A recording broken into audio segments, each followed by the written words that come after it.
तो various force में सबसे पहले हम फोर्स देखेंगे कौन सी, सबसे पहले हम बात करेंगे किसकी, ग्रेविटेशनल फोर्स। कल मैंने बताया था, वहीं से स्टार्ट करते हैं। पहला क्या है, ग्रेविटेशनल फोर्स, जो अभी भी बताया हम जी। हमारे पास बेटा ये अर्थ है, इसका सेंटर है। अगर यहाँ पे कोई एम मास रखा है तो हमेशा खींच के किधर लाएगी, सेंटर की तरफ। इधर कुछ भी रखा है, कोई भी मास है, तो इसको खींच के किधर लाएगी, सेंटर की तरफ। ये हमारी क्या है, अर्थ है। और इसी को हम क्या बोलते हैं, कौन सी force, gravitational force, M G लेंगे। क्या लेंगे, यानी वेट के बराबर कर देंगे कहीं ना कहीं। एफ इज इक्वल टू क्या ले लेंगे, एम जी ले लेंगे। जैसे G M one M two बता आर स्क्वायर होता है ना, ठीक है ना। तो ये आपका वेट हो जाएगा, ठीक है। अब इसके बाद हम आगे बढ़ेंगे, क्योंकि ग्रेविटेशनल, चलो ठीक है। अब ग्रेविटेशनल के बाद हम आएंगे नॉर्मल रिएक्शन फोर्स। कौन सी फोर्स, कल मैंने बताई थी, अब हम पढ़ेंगे एक एक को।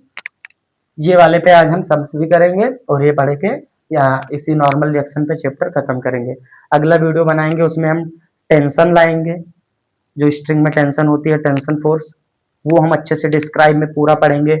जितनी रस्सी होती है, जो रोप होती है, अगर मासलेस रोप है या मास है, उसमें पुली है, ठीक है, ब्लॉक से लटकी हुई और पुली बंधी है, ऊपर पुली से स्ट्रिंग लटकी है, उसमें ब्लॉक लटके हैं, बंदर लटका है, ये वो हम नेक्स्ट वीडियो में करेंगे। आज हम ओनली नॉर्मल रिएक्शन ही पढ़ने वाले हैं। ग्रेविटेशनल हो गया पहला फोर्स, दूसरा फोर्स कौन सा पढ़ रहे हैं हम, नॉर्मल। इस पे हम सम्स करेंगे, उसके बाद में हम वीडियो को एंड करेंगे। नेक्स्ट क्लास में हम टेंशन से स्टार्ट करेंगे, फिर ऐसे ऐसे करते करते 3 वीडियो, 4 वीडियो, 5 वीडियो, जितना भी वीडियो लगेगा, पूरा एनएलएम का पूरा कंसेप्ट, हर एक चीज, फ्रिक्शन से लेकर जितनी चीजें हैं, स्टेप बाय स्टेप सीक्वेंस में पढ़ते हुए चलेंगे। तो आप नोट्स अच्छे से बनाते रहना। नॉर्मल रिएक्शन फोर्स पढ़ने वाले हैं।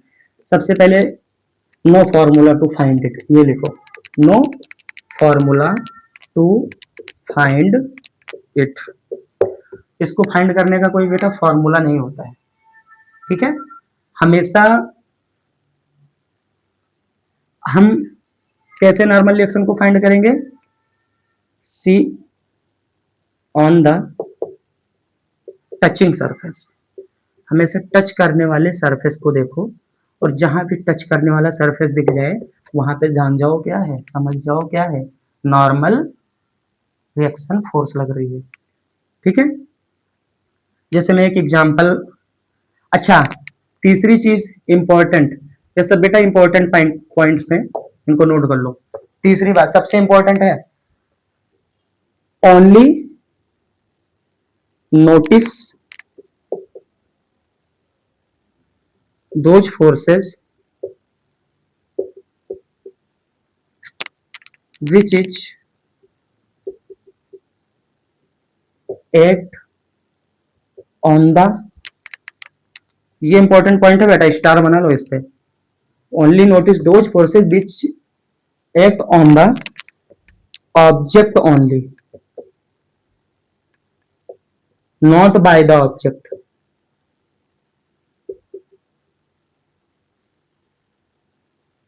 Not by the objects force, objects यानी ऑब्जेक्ट के द्वारा लगाया गया फोर्स।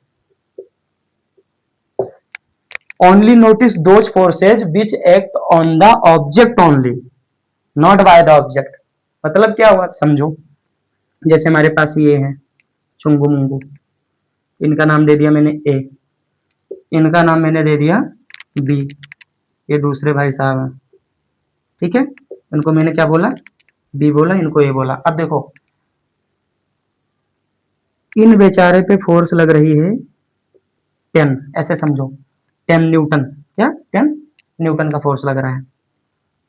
बी भी इस पे लगा रहा है, इधर से कोई 10 न्यूटन लगा रहा है, बी इस पे लगा रहा है 5 न्यूटन, और ये ए पर लगा रहा है, कौन, सॉरी ए लगा रहा है बी पर 7 न्यूटन, कितना 7 न्यूटन, और बी पर भी कोई लगा रहा है 2 न्यूटन।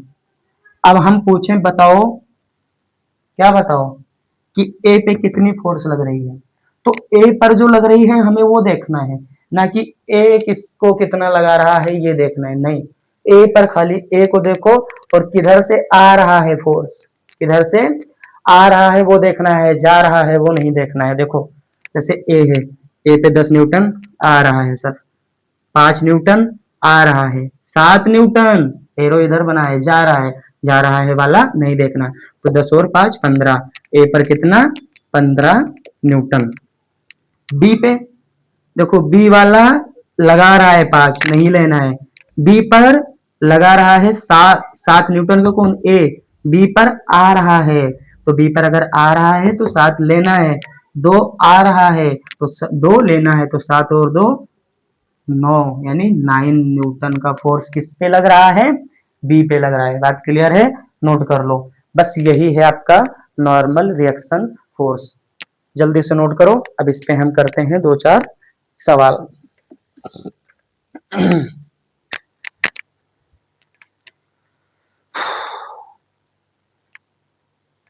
हो गया, आगे बढ़ा जाए।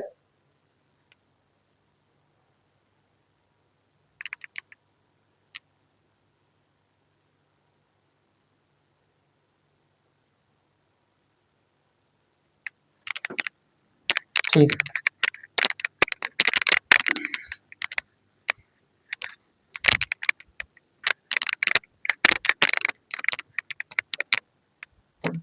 ध्यान से देखना, नॉर्मल रिएक्शन पढ़ रहे हैं हम लोग। अब हम एक देखते हैं, जैसे मान लो हमारे पास में ये ब्लॉक है, ये क्या है, ये हमारे पास एक ब्लॉक है, ठीक है।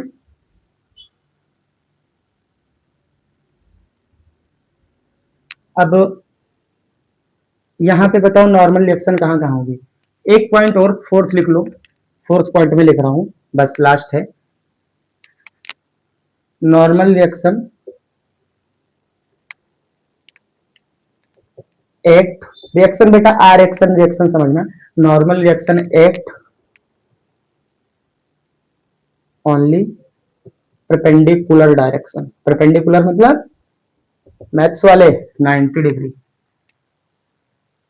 ये एंगल बीच का बन रहा है ना, देखो 90 डिग्री, ये 90 डिग्री, ये इस वाली लाइन की ये वाली लाइन क्या है, परपेंडिकुलर, तो हमेशा परपेंडिकुलरली हमको देखना है नॉर्मल रिएक्शन, ठीक है। अब यहाँ पे बताओ नॉर्मल रिएक्शन कहाँ कहाँ लग रही है। पहली कंडीशन सर हमको देखना है टचिंग सरफेस, क्या देखना है, टचिंग सरफेस। तो इस ब्लॉक के और इधर एक दीवार है, ब्लॉक आके इससे सटा है, ब्लॉक आके किससे, एक वॉल है ये वाली, इसी वॉल से ब्लॉक सटा है, तो ब्लॉक इस पे क्या लगा रहा है, ब्लॉक इस पे क्या लगा रहा है, नॉर्मल रिएक्शन, क्योंकि टचिंग सरफेस है। तो एन है, यहाँ पर एन है, लेकिन एन कितना है, 0, एन कितना है 0, क्योंकि ये इस पे लगा रहा होगा नॉर्मल रिएक्शन, ये इस पे लगा रहा होगा नॉर्मल रिएक्शन, इक्वल अमाउंट में लग रहे होंगे, तो एन है लेकिन 0 है। और टचिंग सरफेस इधर है, नहीं है, ऊपर कोई टच कर रहा है नहीं, यहाँ पे नीचे, अगर ये हमारा सरफेस है तो सरफेस और ब्लॉक ये दोनों टच में है, तो यहाँ पे क्या लग रहा है, नॉर्मल रिएक्शन, ठीक है। अब नॉर्मल रिएक्शन कैसे लगता है, नॉर्मल रिएक्शन बेटा बदला लेता है हमेशा, क्या लेता है, हमेशा बदला लेता है, ठीक है। नॉर्मल रिएक्शन पहले किसी के पास नहीं जाता है, जब कोई उसको परेशान करता है तब वो बेचारा उनको अपोजिट में उतनी फोर्स देता है। जैसे देखो इस सरफेस पे मैं बोल रहा हूँ कि नॉर्मल रिएक्शन लग रहा है, कैसे लग रहा है, ये ब्लॉक है, ब्लॉक नीचे आ रहा होगा ना, सरफेस ने रोक लिया, तो ब्लॉक सरफेस पे क्या लगा रहा है, mg, क्या लगा रहा है, mg, क्योंकि कोई भी चीज है जो अगर ऐसे फ्री फॉल कर रही है, अगर रखी है अगर कोई, तो वो हमेशा mg फोर्स से नीचे आ रही होती है हमेशा। तुम्हारे घर है, तुम्हारा घर है, गाड़ी है, बिल्डिंग है, कुछ भी है, सब भैया mg से नीचे ही जा रहा है, वो तो शुक्र मनाओ कि जमीन है इसलिए रुका हुआ है, नहीं तो और नीचे चला जाता, ठीक है, बात क्लियर है ना। तो mg से नीचे जा रहा है, तो जब mg से नीचे जा रहा है तो ये सरफेस ही तो रोक रहा है। तो ये सरफेस भी बोलता है कि तुमने मुझ पे mg लगाया तो मैं भी तुम पे लगाऊंगा, तो उसी को नाम दे देते हैं, यहाँ पे लग रहा है, यहाँ पे कहाँ लग रहा है, ये सरफेस ऊपर की तरफ, तो मैं ऊपर लिख रहा हूँ, नीचे mg, इस सरफेस पे नीचे mg, तो इस वाला सरफेस पे, तो ऊपर क्या लग रहा है, क्या लग रहा है, इसको n बोल दिया था तो इसको n1 बोल दो, तो यहाँ पे n1 इज इक्वल टू हो जाता है mg, यानी अपोजिट में फोर्स लगती है नॉर्मल रिएक्शन वाली। कहीं ना कहीं थर्ड ला के बराबर समझ सकते हो, थर्ड ला के बराबर समझ सकते हो, n1 is equal to mg बोलेंगे। ठीक है, अगर कोई चीज जैसे दो सरफेस है, ठीक है, सॉरी दो ऑब्जेक्ट है और ये ज्वाइंट हो रहे हैं, तो इनके बीच में नॉर्मल फोर्स लगती है जो कि परपेंडिकुलर लगती है हमेशा। ठीक है, अब जैसे देखो मैंने बोर्ड पे लगाया फोर्स, बोर्ड पे लगाया फोर्स, तो बोर्ड भी अपोजिट में मेरे ऊपर लगा रहा है फोर्स, लेकिन हमेशा ही इक्वल अमाउंट में लगता है। लिख लो ये भी पांचवा point, always return, normal reaction force क्या करता है, always return equal amount, equally, always return equally forces in opposite direction, in opposite direction, ऐसा नोट कर लो आप, अपोजिट में डबल पे रहता है। ठीक है, तो नोट कर लो, तो ये बात क्लियर है, नोट कर लेना पॉज करके।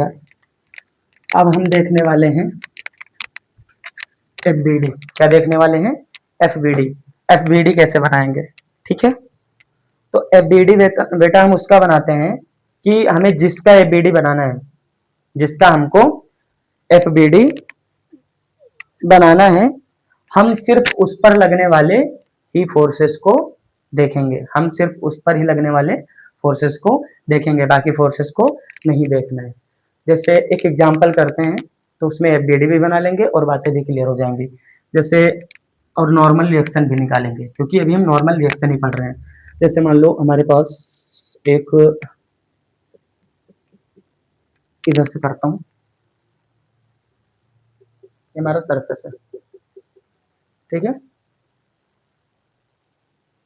इस पे तुमने एक ब्लॉक रखा, क्या रखा, ब्लॉक रखा, थोड़ा बड़ा ब्लॉक रखो, ऐसा एक ब्लॉक ये रखा, एक ब्लॉक ये रखा, ठीक है, कितने ब्लॉक रखे, तीन, तीन ब्लॉक रखा, इसका नाम दे दिया टेनियम, M क्या है, मास, इसका 2m, इसका 1m, ऐसा समझ लो, सिंपल सा। आपसे बोल दिया गया find normal reaction, find normal reaction. अच्छा, तो पहली चीज तो ये बताओ उनको नॉर्मल रिएक्शन लग कहाँ कहाँ रही है, तो पहला टचिंग सरफेस दिखा, ऊपर से देखते हैं, चलो देखो 1 और 2 के बीच में ये वाला सरफेस दिखा, दिख गया सर, नीचे क्या लग रहा है, 1 वाले की वजह से 1 mg, क्या लग रहा है, 1 mg, नीचे 1 mg इस वाले सरफेस पे पहला वाला ब्लॉक क्या लग रहा है, 1 mg का फोर्स, 1 mg वेट हमेशा नीचे की तरफ लगता है, तो 1 mg इस सरफेस पे लग रहा है, तो ये सरफेस 1 वाले ब्लॉक पे क्या लगा रहा होगा, N1 बोल देते हैं, क्या बोल देते हैं, N1। ठीक है, अब अभी हम N1 N2 N3 निकालेंगे।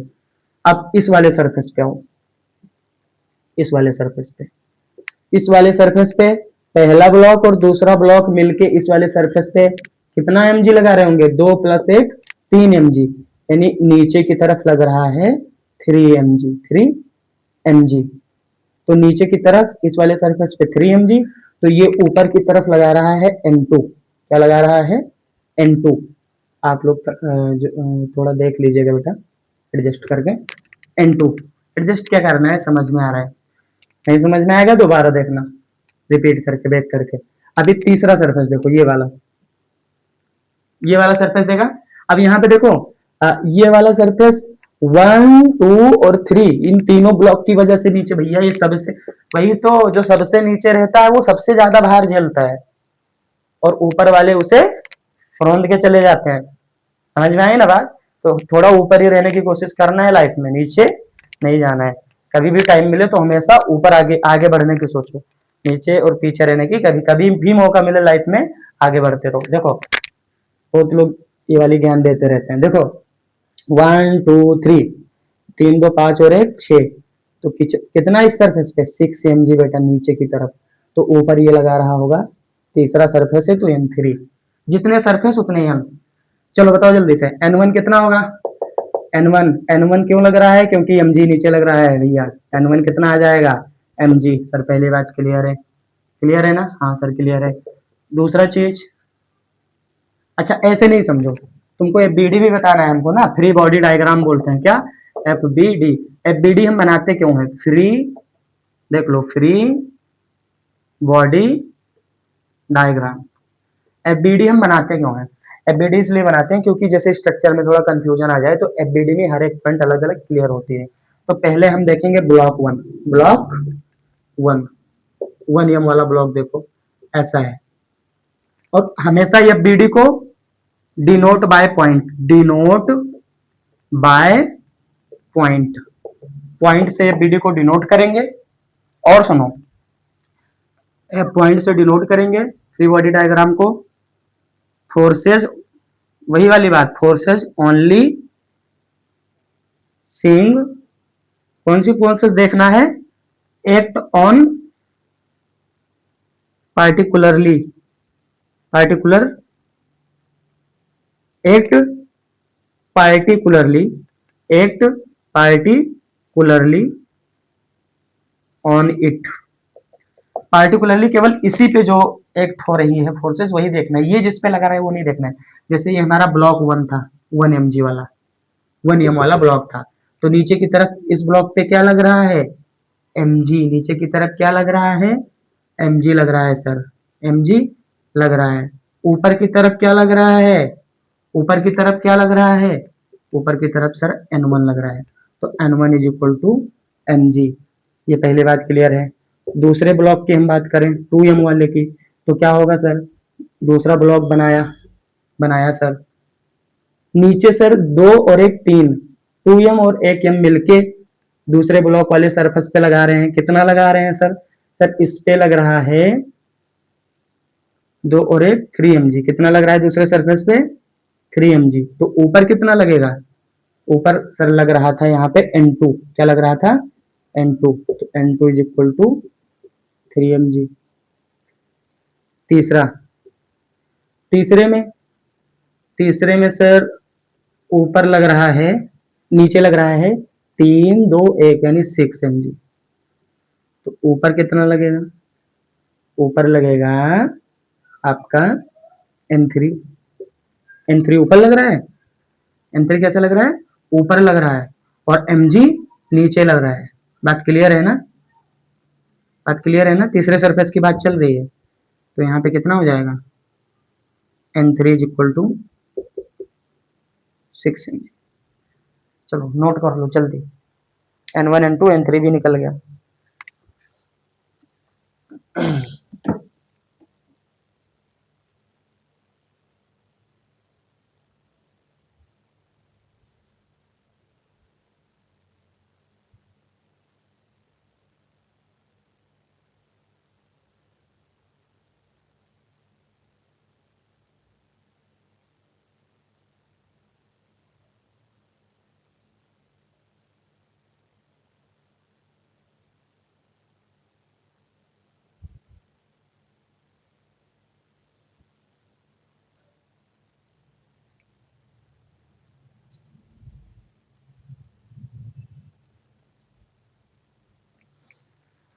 आगे बढ़े,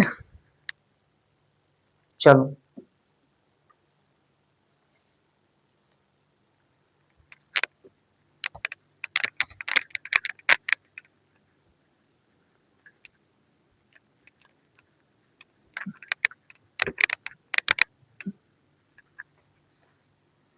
अच्छा ये ऐसा भी तो हो सकता है कि हमारे पास ब्लॉक है वो पूरा का पूरा मूव कर रहा हो, क्या कर रहा हो? पूरा सिस्टम ही मूव कर रहा हो, तो तुम क्या करोगे?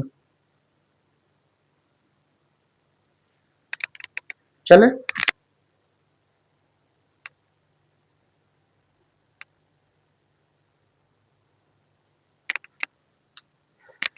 जैसे मान लो आपके पास एक ब्लॉक है,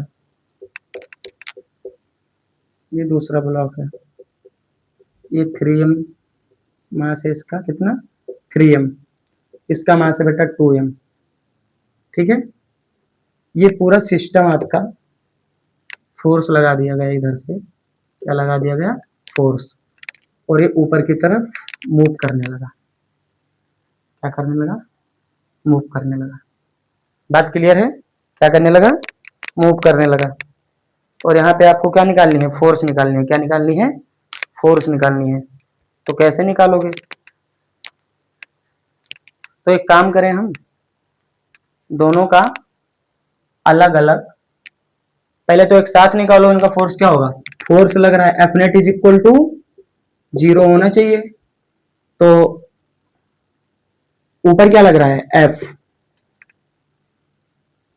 अच्छा ऊपर लग रहा है एफ और नीचे भी तो फोर्स लग रही है ग्रेविटेशनल फोर्स, तो 2 और 3 5, 5 mg का भार, इसका वेट इसका नीचे आ रहा है, 5 mg नीचे आ रहा है और फोर्स ऊपर जा रही है, नीचे भी आ रहा है फोर्स, ऊपर भी जा रहा है फोर्स, और ओवरऑल क्या हो रहा है ऊपर ही जा रहा है ऑब्जेक्ट। तो बड़ा कौन हुआ, एफ वाला डायरेक्शन है, 5G वाला, एफ वाला डायरेक्शन बड़ा हुआ सर, तो जो बड़ा है उसको पहले लिखेंगे, उस बड़े में से छोटा वाला माइनस, तो एफ बड़ा है तो एफ पहले माइनस 5G नीचे है तो -5G इज इक्वल टू, क्या करते हो टोटल क्या कर देते हो 0, क्या कर देते हो 0 कर देते हो, तो टोटल क्या कर दोगे 0 कर दोगे।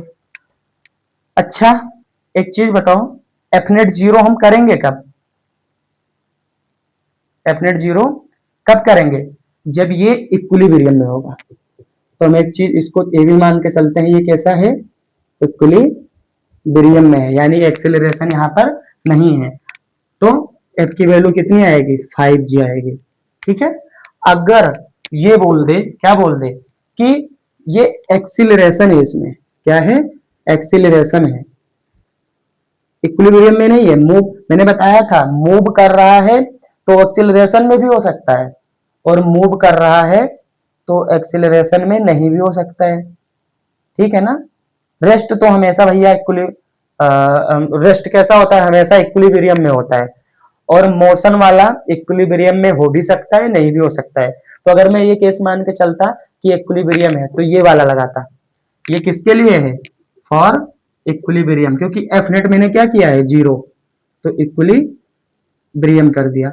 अगर मैं बोलूं कि ये इक्विलिब्रियम में नहीं है, ए एक्सिलरेशन से ऊपर जा रहा है, अगर एक्सिलरेशन आ गया तो इक्विलिब्रियम है ही नहीं, तो फॉर्मूला होता है F net is equal to M into A, वही सेकंड लॉ। तो एफ नेट कितना था बड़ा वाला एफ -5G, एफ ऊपर है तो एफ ऐसा रहेगा पॉजिटिव, 5G नीचे आ रहा है तो नेगेटिव माइनस में हो जाएगा, बड़े में से छोटा माइनस, मास कितना है 3 और 2 5, 5 ठीक है ना 5 हो गया, और जी तो जी ही है, तो F is equal to 5G और -5 इधर आएगा +5, 5 5 10G। अब देखो अगर इक्विलिब्रियम में नहीं है तो 10G आंसर है, अगर इक्विलिब्रियम में है तो 5G आंसर है, क्योंकि इक्विलिब्रियम में है तो जितना वो लगा रहा है उतना ही वो भी लगा रहा है, तो फोर्स कैंसिल हो रही है, इसीलिए 0 कर दिया हमने। तो 5G जो इसका भार वेट है उतना ही आंसर है। अगर इक्विलिब्रियम में नहीं है तो ओवरऑल ऊपर ही जा रहा है, मतलब फोर्स यहाँ पे 10 यानी इसका 2 गुना लग रही है फोर्स, एक्सिलरेशन है उसमें। ठीक है, ये वाली बात है, तो आप नोट कर लो, एक एग्जाम्पल और करते हैं, बस एक एग्जाम्पल और करेंगे, नोट कर लेना आप पॉज कर।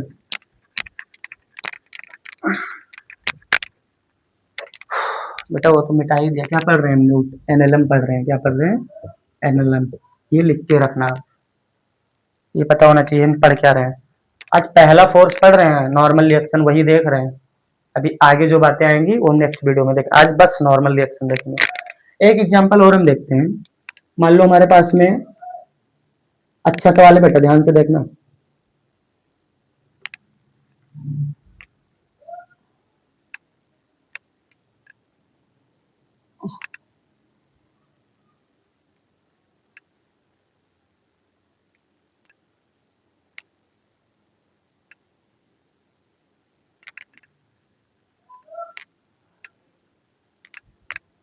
आप भी बनाओ साथ में।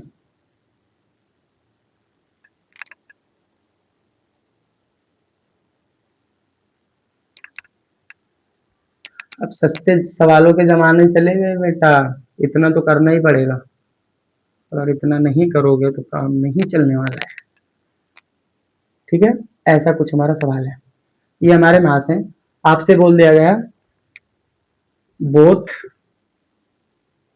Ball of 5 kg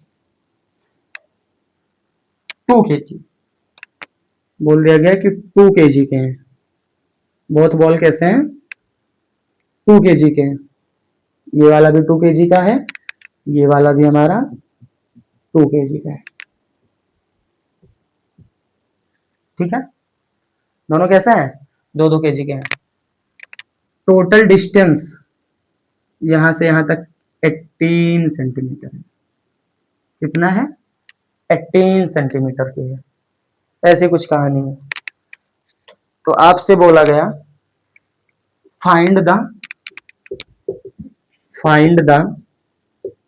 N. N मतलब नॉर्मल रिएक्शन निकाल के बताओ इनके बीच में। क्या निकाल के बताओ? Normal reaction. तो नॉर्मल रिएक्शन हम किसके बीच में निकालते हैं? किसके बीच में नॉर्मल रिएक्शन निकालते हैं? नॉर्मल रिएक्शन हम निकालते हैं टचिंग सरफेस पे। तो ये चीज कहां कहां टच कर रही है? ध्यान से देख के बताओ जल्दी। देखो, ये टचिंग सरफेस, ये टचिंग सरफेस। बहुत अच्छा सवाल है, ये सवाल कर लोगे ना, नॉर्मल रिएक्शन का कंसेप्ट क्लियर। कल से हम पढ़ने वाले हैं, टेंशन। और ये नॉर्मल 3, तो इसका नाम दे दो N1। इसको क्या बोल दूं मैं? N2। और यहां पे N3। क्या हो जाएगा? अगर ये लग रहा है N2 तो इधर भी लग रहा है N2। अगर इधर N1 तो इधर भी N1। अगर इधर N3 तो इधर भी N3। अपोजिट में दोनों साइड लगती है। N1 इधर भी N2 इस वाले मिडल वाले पे, और N3 इधर। बात क्लियर है? हाँ या ना? आगे बढ़ा जाए। ठीक है, देखो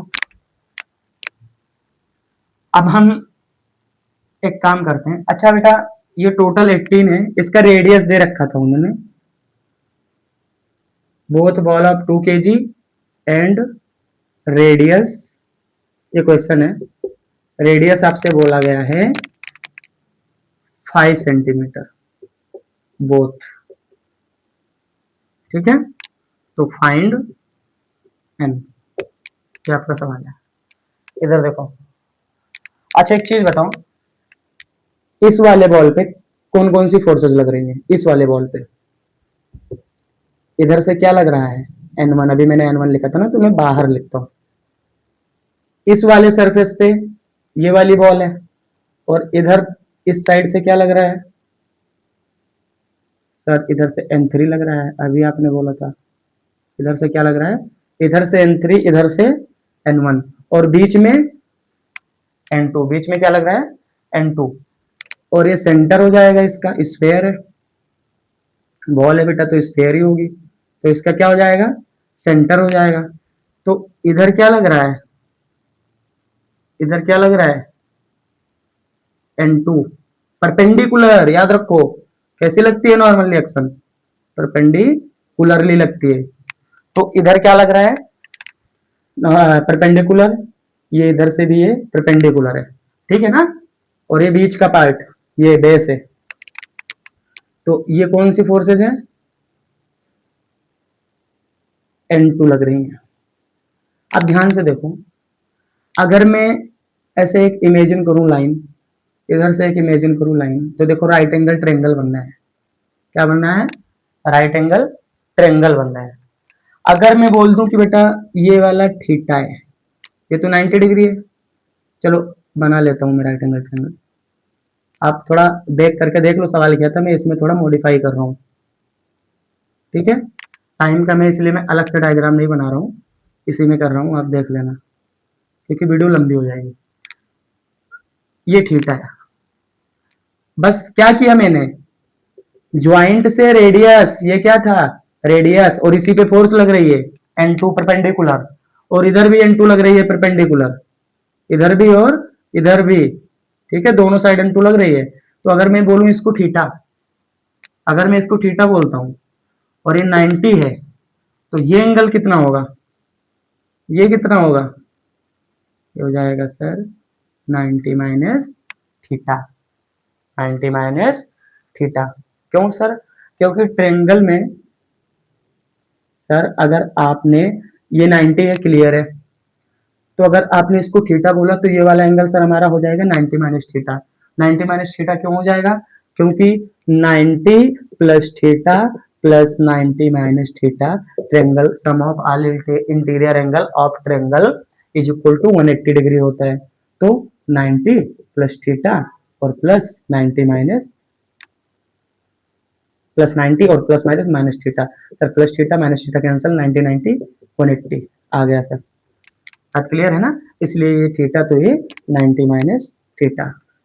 ठीक है सर, समझ में आया। अब अगर मुझे इतनी बात पता चल गई तो मैंने एक चीज बताया था, हमेशा हम एक्स एक्सिस और वाई एक्सिस देखते हैं, एक्स एक्सिस और वाई एक्सिस, एक्स एक्सिस और वाई एक्सिस देखते हैं। बात क्लियर है ना। तो अब मैं बनाता हूं क्या, दोनों का एफ बी डी, पहले मैं दोनों को नाम दे देता हूं ए और बी। तो देखो एफ बी डी में बनाने जा रहा हूं किसका, ए वाले का, किसका, ए वाले का। तो ये हमारा ए पॉइंट ले लिया, पॉइंट से बी डी को डिनोट कर दें।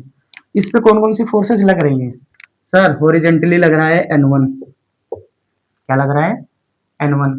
अच्छा सर इसका mg भी तो लग रहा होगा नीचे, क्या लग रहा होगा mg सर 2 kg का, तो नीचे क्या लग रहा है सर 2 kg लग रहा है।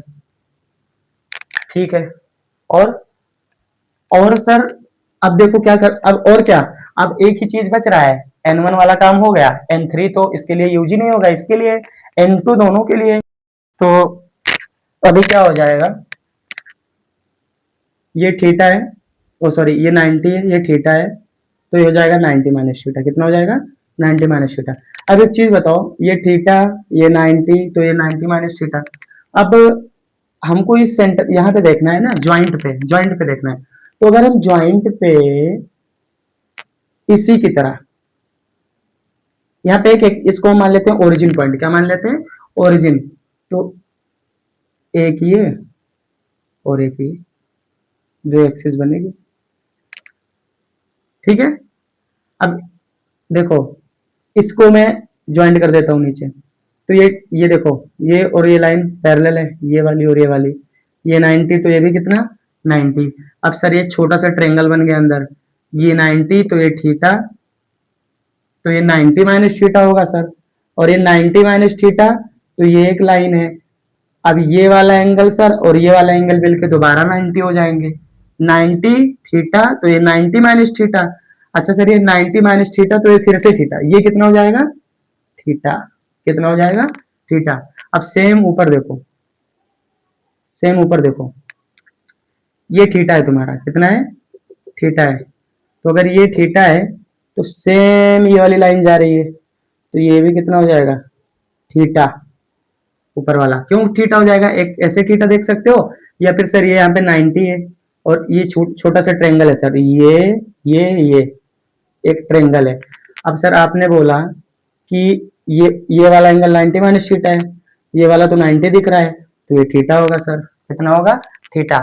अब इसके कंपोनेंट करते हैं, तो हमारा कंपोनेंट यही आएगा, देखो कौन सा, एक ये वाला वर्टिकल वाला और एक ये वाला। अब देखो सर ये वाला एंगल तो आपने थीटा बोल दिया, तो थीटा के तरफ, थीटा के तरफ आने वाला क्या होता है, थीटा के तरफ आने वाला क्या होता है कॉस थीटा, और उससे दूर जाने वाला क्या होता है, दूर जाने वाला क्या होता है साइन थीटा। सर अब यहां पर ये वाला सर थीटा जो बन रहा है, ध्यान से देखना, ये थीटा बन रहा है ना, ये थीटा बन रहा है यहाँ पे, और सर ये n2 है। तो अब n2 का अगर n2 देखो, ये लाइन देखो, थीटा देखो, तो n2 सर थीटा की तरफ जाएगा तो ये हो जाएगा n2 cos थीटा, हो जाएगा n2 cos थीटा, और ये इधर आएगा तो नीचे आएगा n2 sin थीटा, ऐसा। अब इधर देखो, इधर सर ये थीटा है, यहाँ भी थीटा है क्योंकि ये 90, तो ये थीटा और ये 90 माइनस थीटा। तो अगर ये आपका हुआ थीटा, अगर ये थीटा हुआ तो ये हमारी n2 थी। n2 जब थीटा की तरफ आएगा यानी इस लाइन पे, तो ये हो जाएगा n2 cos theta, n2 cos theta. और सर जब यही ऊपर जाएगा यानी इसके भी हम तो ये हो जाएगा n2 sin थीटा। अब हमने कर दिए कंपोनेंट, अब हम कंपोनेंट करने के बाद में अब हम सबका बनाएंगे बीडी। तो पहले ए वाले का बनाते हैं। ए वाले पे सर इधर से लग रहा है n1, इधर से क्या लग रहा है, देखो देखो क्या लग रहा है n1, तो सर इधर से लग रहा है n1। सर इस पे इधर से लग रहा है, देखो इधर डायरेक्शन है n2 cos थीटा, क्या लग रहा है n2 cos थीटा लग रहा है। सर नीचे लग रहा है 2g, नीचे क्या लग रहा है 2g, ठीक है सर। क्या mg बोलो डायरेक्ट, नीचे क्या लग रहा है mg, m बाद में पुट कर देंगे, नीचे क्या लग रहा है mg, तो नीचे की तरफ सर इधर लग रहा है mg, और ऊपर की तरफ से लग रहा है n2 sin theta, n2 sin theta. अब यहां से इक्वेशन क्या बनेगी, n1 is equal to n1 is equal to n2 cos theta और n2 is equal to mg sin theta. n2 sin theta mg लिखो, mg is equal to n2 sin theta, ठीक है, ये बना। तो इसको बोलो इक्वेशन नंबर 1, इसको बोलो इक्वेशन नंबर 2। अब हम देखेंगे बी वाला। बी वाले पे इधर से n3 और इधर से n2 cos थीटा, इधर से n3, इधर से n2 cos थीटा, नीचे की तरफ से लग रहा है mg, और ऊपर की तरफ क्या लग रहा है, इधर ऊपर की तरफ क्या लग रहा है सर, इधर ऊपर की तरफ कुछ लग ही नहीं रहा है, ऊपर की तरफ कुछ लग रहा है क्या, नीचे m3 है, सॉरी इधर से n3 लग रहा है, इधर से क्या लग रहा है, इधर से n2 cos थीटा लग रहा है, और एक इसका mg लग रहा है, और एक फोर्स सर और लग रही है इधर n2 sin थीटा, क्या लग रही है n2 sin थीटा। ये इतनी फोर्सेस, ध्यान से देखो,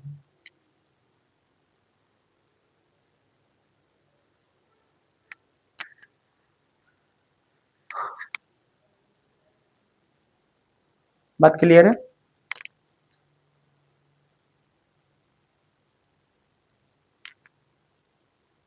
बात क्लियर है ना। अभी थोड़ा सा मॉडिफिकेशन की जरूरत है बेटा, बोलो तो हम कर देते हैं, कर दें। ये ब्लॉक जो है इधर mg तो लग ही रहा है, ये ब्लॉक इस सरफेस को भी टच कर रहा था,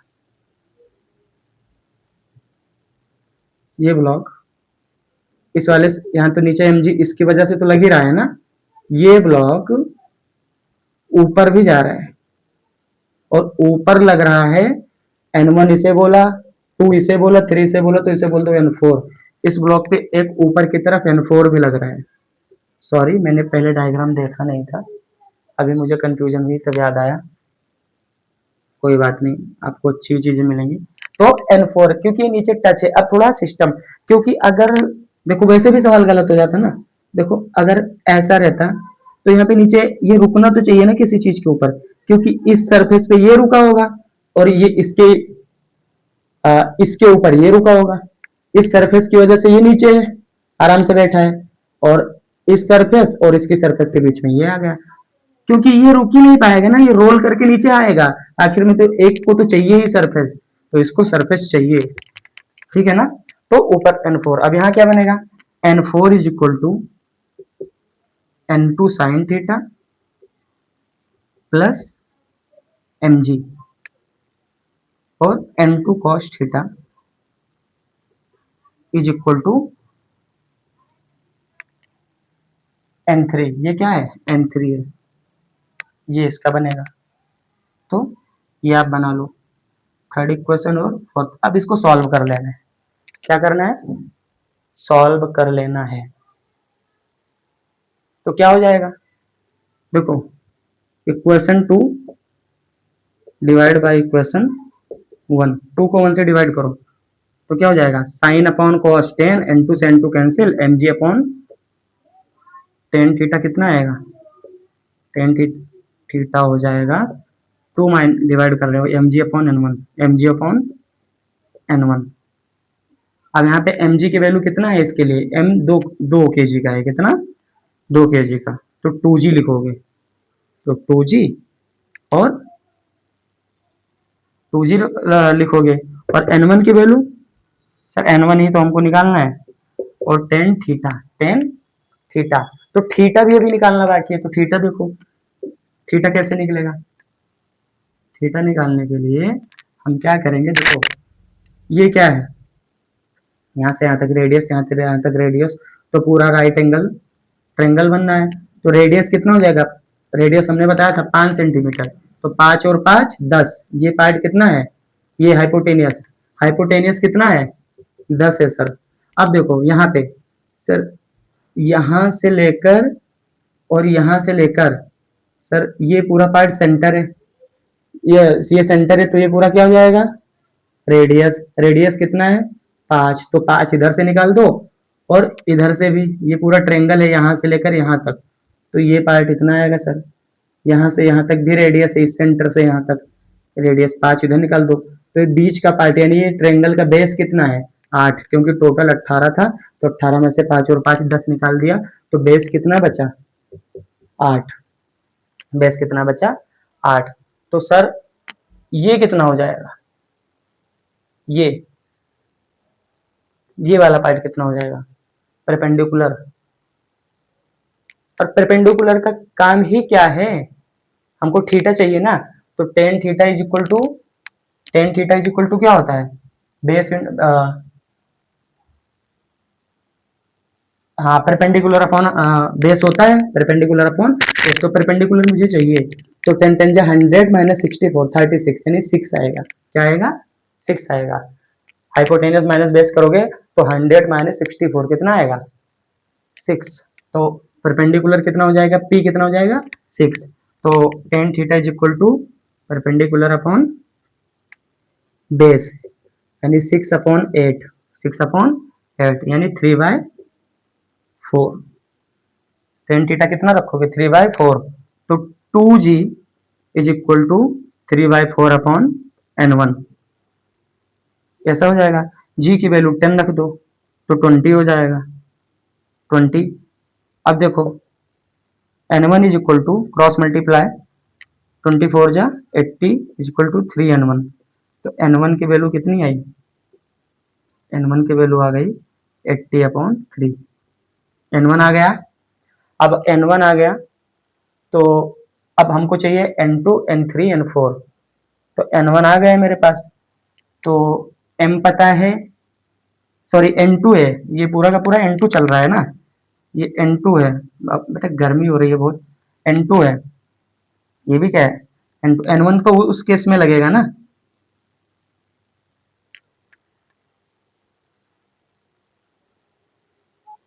अच्छा, n2 से n2 कैंसिल था यार, ये n1 ही है। ये क्या है? n1, n1 है। अब देखो, तो n1 की वैल्यू कितना आई? 80 अपॉन 3। ठीक है, तो n1 की वैल्यू आप पुट कर दो किसी भी इक्वेशन में, यहां पुट कर दो। n1 की वैल्यू कितना पुट कर दें? इन इक्वेशन 1 में पुट कर दो। तो n1 पुट करो 80 अपॉन 3। नहीं नहीं, यहाँ पे दिखेगा नहीं तुमको, मैं ऊपर से मिटा रहा हूँ।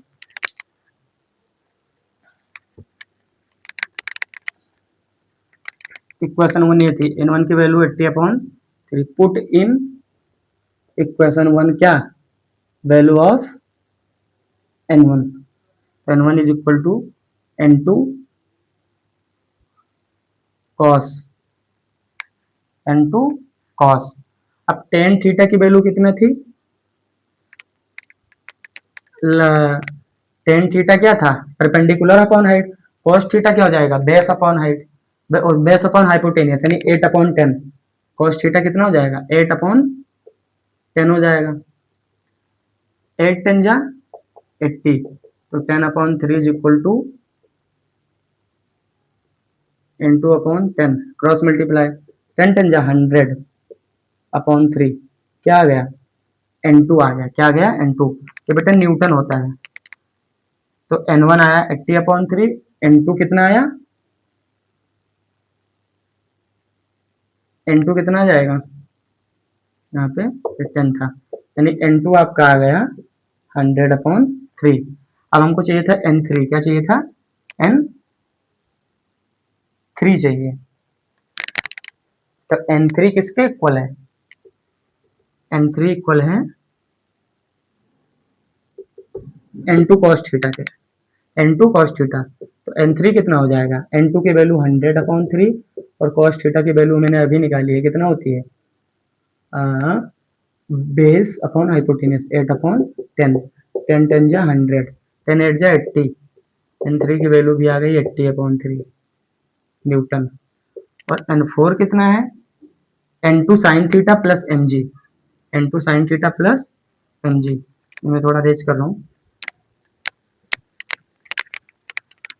N4 is equal to N2 sin theta plus N2 sin theta plus mg। N4 कितना है, N2 sin theta plus mg। तो N4 is equal to N2 की वैल्यू कितनी आई है, N2 की वैल्यू आई है 100/3, तो 100/3 और साइन थीटा मतलब क्या होता है, परपेंडिकुलर अपॉन हाइपोटेनियस। तो परपेंडिकुलर है 6, हाइपोटेनियस है 10, तो 6/10 प्लस mg, प्लस में क्या है mg। तो mg इधर नीचे की तरफ लग रहा है, m कितना है, m है 2 और g कितना है 10, तो 10 2 जा 20, तो ये कितना हो जाएगा, 3 2 जा 6, 10 10 जा 100, 10 2 जा 20, तो N4 इज इक्वल टू 20, 10 2 जा, ये पार्ट अलग है, N4 इज इक्वल टू 10 2 जा 20 और 10 2 जा 20, यानी ये 20, यानी बेटा N4 आएगा आपका 40 न्यूटन। कितना आएगा, 40 न्यूटन। तो अब ऐसे कुछ सवाल होते हैं जो इजी है, बहुत ज्यादा हार्ड मेरे हिसाब से तो नहीं है, सिर्फ हाँ डायग्राम में बस इतना है कि यहाँ पे नीचे सरफेस पे रुकेगा, ये स्फीयर किस पे रुकेगा, सरफेस पे। तो और इधर ज्वाइंट ये वाला स्फीयर जो है इस पे, इस वाले टच में साइड की वॉल के, और ये वाला जो स्फीयर है वो बॉटम के टच में, ठीक है। तो बस हमको निकालना था N1, तो N1 निकाल लिया, N1 के बाद N2 निकाल लिया, N3 निकाला और N4 निकाल लिया। तो ऐसे ही सिंपल, बस जो चीजें हमने पढ़ी है कि नॉर्मल रिएक्शन क्या होता है, एक दूसरे के अपोजिट में इक्वल रिएक्शंस फोर्स लगते हैं, तो बस वही था नॉर्मल रिएक्शन। हमने नॉर्मल रिएक्शंस के सम करके देखे, अब इससे ज्यादा टफ नॉर्मल रिएक्शन में नहीं आ सकता। ये आपका एकदम टॉप लेवल का सम्स था। अब ये कर ले गए तो मेंस का कोई भी सवाल हो या नीट का कोई भी सवाल हो, आराम से आप कर सकते हो, ठीक है। इससे ज्यादा लॉजिक कुछ नहीं लगा सकते हो लोग। इसमें एंगल भी आ गया, ठीक है, हमको कैसे कंपोनेंट करने हैं वो भी देख लिया, mg भी लग रहा था वो भी देख लिया, सारी चीजें हो गई। तो बच्चों हम उम्मीद करते हैं कि आपको हमारा ये टॉपिक समझ में आया होगा, और आगे भी हम नेक्स्ट टॉपिक लेकर जो आने वाले हैं वो रहेगा टेंशन के ऊपर।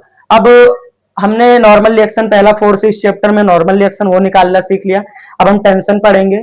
टेंशन मतलब कि एक रस्सी, फिर रस्सी यानी स्ट्रिंग होगी, तो उसमें कैसे दोनों साइड में टेंशन लगते हैं। जैसे कि रस्सा खींच, आपने खेल देखा होगा कि उधर से लोग खींचते रहते हैं, उधर से भी खींचते रहते हैं, रस्सा बिल्कुल तन जाता है, तो उस पर कैसे फोर्सेस लगती हैं, कैसे फोर्सेस निकालना होता है, ठीक है। अगर पुलिस, अगर कोई बंदर ऐसे पकड़ के रस्सी को लटकाए तो टेंशन कैसे लग रही है। ऐसे ढेर सारे एग्जांपल्स हम नेक्स्ट लेक्चर में देखेंगे। टेंशन के ऊपर पूरा वीडियो एक बनाऊंगा, और फिर उसके बाद में टेंशन के बाद नेक्स्ट जो आएगा आपका रस्सी, मासलेस रस्सी, फिर और ज्यादा एक्सट्रीम लेवल पर चलेंगे कि रस्सी का भी मास इंक्लूड करके सम्स लगाएंगे, बढ़िया बढ़िया सम्स करेंगे, एकदम मस्त और जबरदस्त सवाल आपको हम लाके देते रहेंगे और आप हमारे साथ में प्रैक्टिस करते रहेंगे, तो आपका एकदम चैप्टर जो है वो बिल्डअप हो जाएगा। और ऐसे ही हम आगे करते रहेंगे। तो जैसे ही आपका टेंशन खत्म होगा, फ्रिक्शन लाऊंगा, फ्रिक्शन का 1 या 2 लेक्चर रहेगा, तो ऐसे ऐसे करके 4 या 5 लेक्चर में आराम से हम एनएलएम का टॉपिक कवर करने वाले। तो ठीक है दोस्तों, अगर आपको हमारा ये वीडियो पसंद आया हो तो चैनल को सब्सक्राइब करें, जेड स्क्वायर सक्सेस, ठीक है, जुड़ जाइए आप मेरे फैमिली में, और हम सब मिलके एक नई शुरुआत की ओर बढ़ते हैं और अपना जलवा बिखेरते हैं। ठीक है, धन्यवाद, जय हिंद, जय भारत।